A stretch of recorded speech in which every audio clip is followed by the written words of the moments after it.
WhatsApp guys welcome to our YouTube channel and a new video. तो भाई आज हम बात करने वाले हैं कि यूएस ने रिसेंटली जो इंक्रीज़ किया है रेट टैरिफ नहीं टैक्स रेट जो इंक्रीज़ किया है यूएस ने अभी रिसेंटली, उसकी वजह से क्या क्या इंप्लीकेशंस आ रही हैं और दुनिया की इकोनॉमी ज़्यादा हिट होने वाली है। इनफैक्ट यूएस ने खुद क्लेम कर दिया कि भाई हम रिसेशन में और ये गोल्डमैन सैक्स की रिपोर्ट है रिसेंटली कि हम 23% ज़्यादा चांसेस है। पहले उसने 15% कहा था कि 15% चांसेस हैं कि हम रिसेशन हिट कर सकते हैं, और अब उसने बोला it's 23% chances that we can hit recession.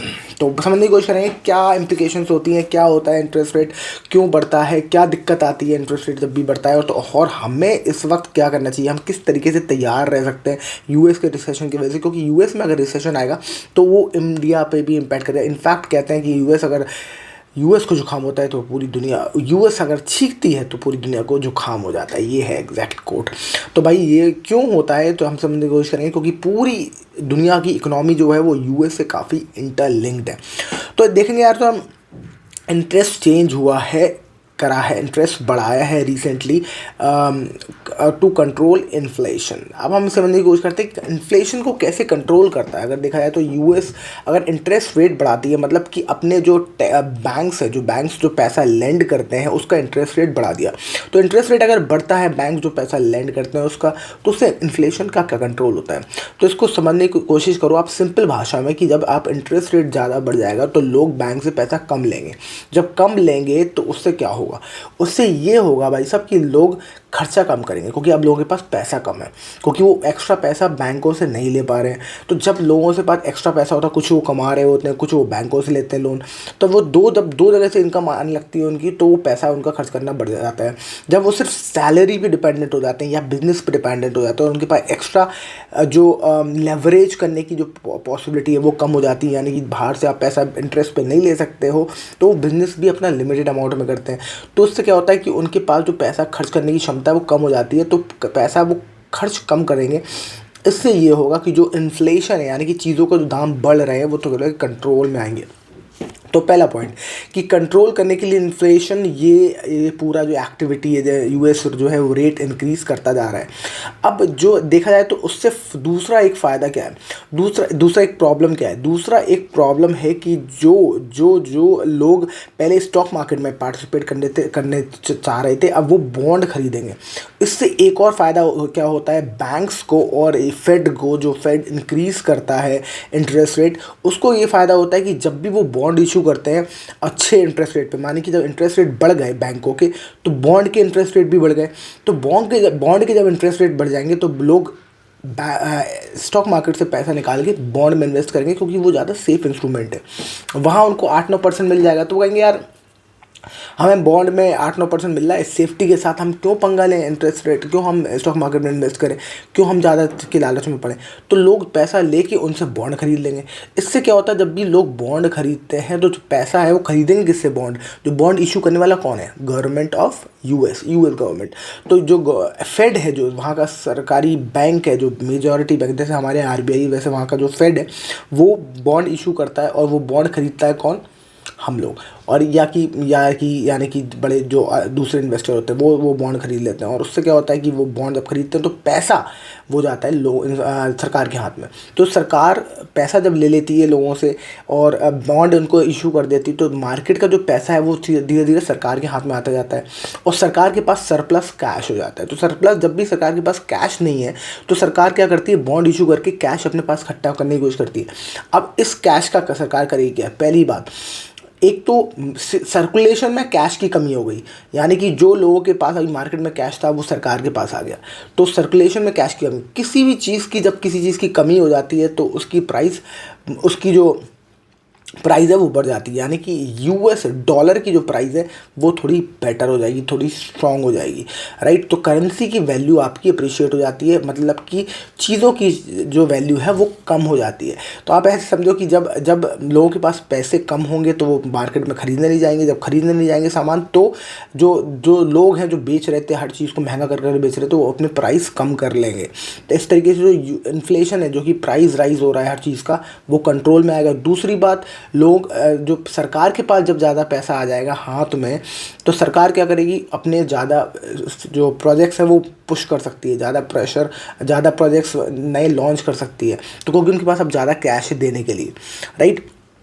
दूसरी चीज़ पकड़ते हैं हम कि impact of FIIs and DIs and India, मतलब कि बाहर के जो इन्वेस्टर होते हैं इंडिया में, उनके साथ क्या प्रॉब्लम आई है। उनके साथ सबसे बड़ी प्रॉब्लम है कि हमारा जो स्टॉक मार्केट है वो हमेशा क्रैश करता है जब भी US इंक्रीज़ करता है अपना इंटरेस्ट रेट। क्यों करता है ये तो मैं समझने की कोशिश करते हैं फिर से एक बार आसान भाषा में, कि भाई देखो, जब इंटरेस्ट रेट जब भी US इंक्रीज़ करता है तो क्या करते हैं, FI और DI जो होते हैं वो एकदम पंछी की तरह, वो जहाँ उनको ज़्यादा अच्छी डील मिलती है वो उस तरफ दौड़ने लगते हैं, उस तरफ उड़ने लगते हैं। अब उनको क्या लग रहा है कि जो बाहर से इन्वेस्टर आ रहे हैं वो सोच रहे हैं कि इंडिया में हम इमर्जिंग मार्केट्स में इन्वेस्ट करते हैं, क्योंकि इंडिया एक इमर्जिंग कंट्री, एक डेवलपिंग कंट्री है, क्योंकि यहाँ बहुत सारा काम होना है, यहाँ बहुत सारा डेवलपमेंट होना है। पर अब उन्हें 8-9% पे जब सरकार, US की सरकार ही पैसा दे देगी, रिटर्न दे देगी 8-9%, तो वो इंडिया में क्यों जाएंगे या कहीं भी ऐसी इमर्जिंग मार्केट में क्यों रिस्क लेंगे। क्योंकि इमर्जिंग मार्केट के साथ रिस्क भी है ना, आप रिस्क भी तो ले रहे हो डेवलपिंग कंट्री में जाकर। तो इमर्जिंग मार्केट में रिस्क ना लेके वो क्या करेंगे, वो जाएंगे वापस US और सेफली 8-9% कमाएंगे। तो इस तरीके से जो FII फॉरेन इंस्टीट्यूशन इन्वेस्टर्स है उनका जो इनफ्लो होता है वो अब आउटफ्लो में कन्वर्ट हो जाता है, यानी कि जो पहले पैसे वो इंडियन मार्केट में लगा रहे थे अब वो बाहर ले जा रहे हैं। इसी की वजह से जो रिसेंटली देखा गया है, लगातार जो ताबड़तोड़ बाहर के इन्वेस्टर पैसा इंडियन मार्केट से निकाल रहे हैं। पहले हो रहा था कि इंडिया मार्केट से निकाल के चाइना जा रहे थे, और जब इंटरेस्ट रेट बढ़ा दिया हमारे ट्रम्प साहब ने, जो अभी रिसेंटली खबर आई है, तो उसके वजह से क्या होगा, अब वापस चाइना जाने लगेंगे, सॉरी अमेरिका लोग जाने लगेंगे। आगे समझते हैं क्या करने की और उससे क्या दिक्कत आती है। डिप्रिसिएशन ऑफ इंडियन रुपी, मतलब कि डॉलर महंगा होगा तो रुपये सस्ता होगा, तो क्योंकि डॉलर अब मजबूत होगा। क्यों हमने अभी बात करी थी कि डॉलर इसलिए मजबूत होगा क्योंकि सारा पैसा जो है वो सरकार के हाथ में आ गया है। जब सरकार के हाथ में आ गया तो डॉलर की जो सर्कुलेशन है दुनिया में वो कम हो रही है। तो सरकार जब पैसा होल्ड करने लगेगी, किसी भी चीज़ को आप जब होल्ड करने लगोगे तो आप उसे मोनोपोली क्रिएट कर सकते हो, राइट। तो इसी तरीके से अगर आप पूरी दुनिया का गोल्ड रख लो तो आप आप जो गोल्ड बोलोगे, वो जो प्राइस बोलोगे उस पर लोग खरीदेंगे, तो आप प्राइस बढ़ा सकते हो क्योंकि आप ही के पास सारा गोल्ड है। इसी तरीके से जब वो डॉलर उनके पास बहुत सारा आ जाएगा सरकार के पास, तो डॉलर का प्राइस बढ़ जाएगा, और डॉलर का प्राइस बढ़ जाएगा तो रुपये सस्ता हो जाएगा, राइट। इस तरीके से रुपए की जो वैल्यू है वो लगातार गिरती ही जा रही है, और अभी रिसेंटली 20% तक तकरीबन, नॉट एग्जैक्टली 20%, पर लगातार इंडियन रुपीज़ की वैल्यू बहुत ज़्यादा गिरी है। इंडियन रुपी कैसे मजबूत हो सकता है वो भी हम बात कर सकते हैं। इंडियन रुपी कैसे मजबूत हो सकता है, हमने एक वीडियो में भी बात करी थी कि जब भी हम एक्सपोर्ट बढ़ाते हैं, जब भी लोग इंडिया का रुपया खरीदने की, जब लोगों के अंदर लाइन लग जाएगी इंडियन का रुपये खरीदने के लिए, कब खरीदने की लाइन लगेगी, जब लोग इंडिया में इन्वेस्ट करेंगे। फॉर एग्जाम्पल FII और DI जब भी इंडिया आते हैं उड़ के, तब भी आपका जो रुपी है वो स्ट्रांग होता जाता है, राइट, क्योंकि अब वो रुपी खरीदने लगे। That is as simple as that. अब दूसरी चीज़ होगी बैंकिंग जो सेक्टर है उसमें बहुत स्ट्रगल आने वाला है, क्योंकि बैंकिंग में वही प्रॉब्लम है कि इंटरेस्ट रेट जब बढ़ जाएगा तो लोग वहाँ से लोन उठाएंगे नहीं, लोग सामान खरीदेंगे नहीं, लोग लोन लेंगे नहीं, और लोग बैंकिंग का पूरा जो धंधा है वो सारा ब्याज का धंधा है और वो स्ट्रगल करने वाला है। IT सेक्टर बहुत अंडर प्रेशर में आ जाएगा। IT सेक्टर इसलिए क्योंकि IT जब भी आप ये सोचो लोगों के पास पैसा नहीं होगा तो सारे जो सरकारी कंपनी, सरकार डॉलर जब अपने पास इकट्ठे कर लेगी तो लोगों के पास कम पैसा होगा, लोग खर्च भी कम करेंगे, क्योंकि लोगों के पास पैसे कम है, बैंकों से ब्याज लेंगे नहीं क्योंकि बैंक महंगा दे रही है लोन, राइट। तो इंटरेस्ट रेट बढ़ गया तो बैंकों से ब्याज लेंगे नहीं, पैसे नहीं है, एक्स्ट्रा पैसे नहीं है, तो अपना बिजनेस एक्सपैंड नहीं करेंगे। तो IT जो इंडियन की कंपनीज़ है, IT इंडियन कंपनीज जहाँ वो पूरा अपना काम देते थे कि भाई तुम ये कर दो, तुम वो कर दो हमारे लिए, वो भी कम कर देंगे क्योंकि अब उनके पास पैसा कम है, उनके पास बिजनेस ऑपरेट करने के लिए पैसा कम है, क्योंकि वो ब्याज पे पैसा बैंकों से ले नहीं सकते। तो ये प्रॉब्लम आने वाली है। अगर अब आप सोचो कि फेड लोअर इंटरेस्ट कर देता है, मतलब कि फॉर एग्जांपल इसको ऑपोजिट सोचते हैं एक बार, एक कॉन्ट्रास्ट सिनारियो, तो क्या फ़र्क पड़ता। तो अगर फेड इंटरेस्ट लोअर कर देगा या फिर माने कि लोअर इंटरेस्ट रेट गिरा देगा, तो क्या होगा, एक चीज़ सबसे बड़ी होगी, स्टॉक में FII इंक्रीज़ हो जाएगा इंडिया में, मतलब कि फिर से वो जो परिंदे जो FII भाग रहे हैं इंडिया से वो वापस दौड़ के आएंगे, वापस उड़ के आएंगे। तो FI का इन्फ्लो बढ़ जाएगा इंडिया में और स्टॉक मार्केट रैली करेगा इंडिया में।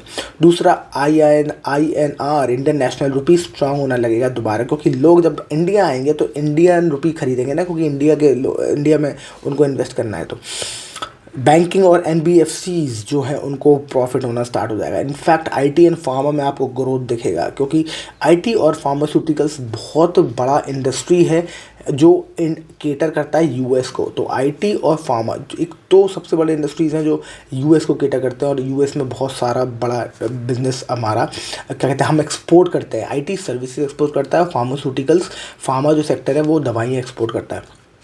अब एक बार उसको केस स्टडी से समझ लेते हैं कि 2013 में ऐसा कुछ हुआ था क्या, ये पहली बार हो रहा है? नहीं। इन 2013 की केस स्टडी देखें तो FIs 12 बिलियन लेके निकल गए थे इंडिया से।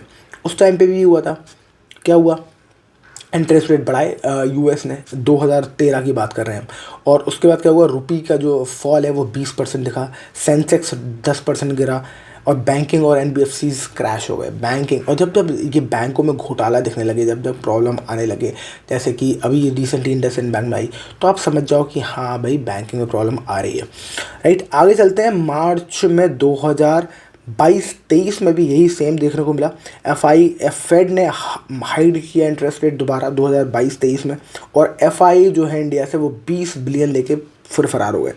तो पहले 12 बिलियन लेके फरार हुए थे 2013 में, और 2022-23 में देखा जाए तो 20 बिलियन लेके फरार हुए थे। और निफ्टी करेक्ट हुआ था 15%, IT सेक्टर क्रैश हो गया था।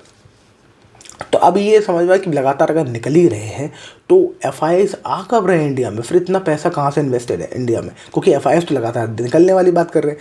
तो नहीं यार, 2020 में देखा जाए तो FII एक बार दोबारा उड़ के आए थे बीच में, जब FIs ने 30 बिलियन पुश किया था इंडियन मार्केट में।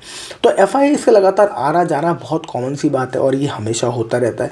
तो हम ये समझने की हमने आज की वीडियो में कोशिश करी कि क्या होता है जब इंटरेस्ट रेट बढ़ता है, क्या होता है इंटरेस्ट रेट घटता है। तो अगर आपकी नज़र इस चीज़ पर है कि इंटरेस्ट रेट US कब गिरा रहा है, कब बढ़ा रहा है, तो आप बहुत ही अच्छे से मार्केट को टाइम करने की कोशिश कर सकते हैं। यानी कि जब जब US इंटरेस्ट रेट गिरा दे, इंटरेस्ट रेट बढ़ा दे, जब इंटरेस्ट रेट बढ़ाने की पहले बात करते हैं, तो अगर US इंटरेस्ट रेट बढ़ा रहा है तो मतलब कि अब आपको सस्ते से शेयर मिलने वाले हैं, क्योंकि IT, फार्मास्यूटिकल्स और ओवरऑल पूरे ग्लोबली जो निफ्टी है वो अंडर परफॉर्म करेगा, यानी कि नीचे गिरने वाला है। तो आपको 5 रुपये का माल 2 रुपये में मिलने की ज़्यादा संभावना है।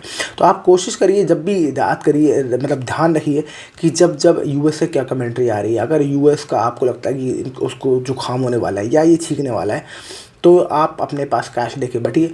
और एक अच्छा मौका हो सकता है उस टाइम पे जब भी US मार्केट में रिसेशन दिखे, US मार्केट में जब भी प्रॉब्लम आए, जब भी US रिसेशन दिखे, या जब भी इंटरेस्ट रेट बढ़ाए, तो आपको ये अच्छा मौका मिलेगा इंडियन मार्केट में इन्वेस्ट करने का, घुसने का, 10 रुपये का माल 2 रुपये में उठाने का। So that's it for this video. I hope इससे आपको पूरा इंटरेस्ट रेट की कहानी समझ में आए हो, आपको ये समझ में आए हो कि जो फेड है, जो फेडरल जो बैंक है इन US का, just like RBI in India, उसका क्या रोल होता है और वो कैसे इंटरेस्ट रेट बढ़ाता घटाता है और उसका इम्पैक्ट इंडियन मार्केट्स में कैसे पड़ता है। तो I hope you like the video. If yes, like, share, subscribe, and I will see you in the next video. Thank you so much for watching. Bye.